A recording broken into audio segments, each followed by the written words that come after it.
அன்பார்ந்த முருக பக்தர்களுக்கு வணக்கம். நான் ஜெயமேஸ்கே கோபி. மலேசியா மண்ணில் 10 மலையில் இருக்க முருகர் கோவிலில் ஆக்சுவலாக போன வருஷம் நான் வந்தப்போ கந்தபுராணத்துக்கும் அரங்கினாரோட மிகப்பெரிய சக்தி வேலை செஞ்சதுக்கும் முருகப்பெருமானோட பாதம் பட்ட இடத்த அந்த இடத்த பார்க்க முடியாமல் போயிடுச்சு. ஏன்னா அந்த குரங்கு கடிச்சது பார்த்துருப்பீங்க. அப்போ என்ன ஆச்சு அப்படின்னு பார்த்தீங்கன்னா, கரெக்டாக இந்த இடத்துக்கு இப்போ நான் நின்று வீடியோ எடுக்கிற இடத்துக்கு வர முடியாமல் கீழே நான் திரும்ப ரிட்டர்ன் போயிட்டேன். ஆனால் இந்த தடவை கண்டிப்பாக இந்த இடத்துக்கு வரணும். இந்த விஷயத்தை உலகம் ஃபுல்லாக இருக்கிற முருக பக்தர்களை காட்டணுன்றது என்னோட எண்ணம், நீண்ட நாள் ஆசையும் கூட.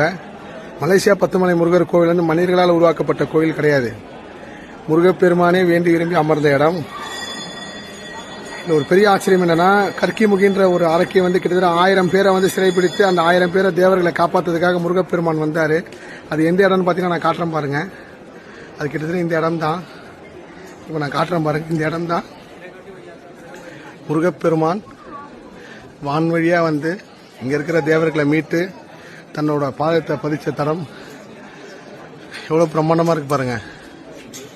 உண்மையிலே இந்த இடம் உலகம் ஃபுல்லாக இருக்கிற முருக பக்தர் வாழ்நாள் என்னைக்காவது ஒரு நாள் பாத்திர மாட்டோமா அப்படின்னு நினச்சி இயங்கக்கூடிய ஒரு இடம், முருகரோட பாதம் பட்ட இடம். அந்த இடத்துல இந்த காணொலியை நான் பதிவு பண்ணுறேன். உலகம் ஃபுல்லாக இருக்கிற முருக பக்தர்களுக்கு இந்த காணொலி சமர்ப்பணம். இந்த இடத்துக்கு என்னால் போன தடவை வர முடியாமல் போயிடுச்சு. இந்த தடவை இதை பதிவு பண்ணுறேன். எல்லா புகழும் முருகனுக்கு.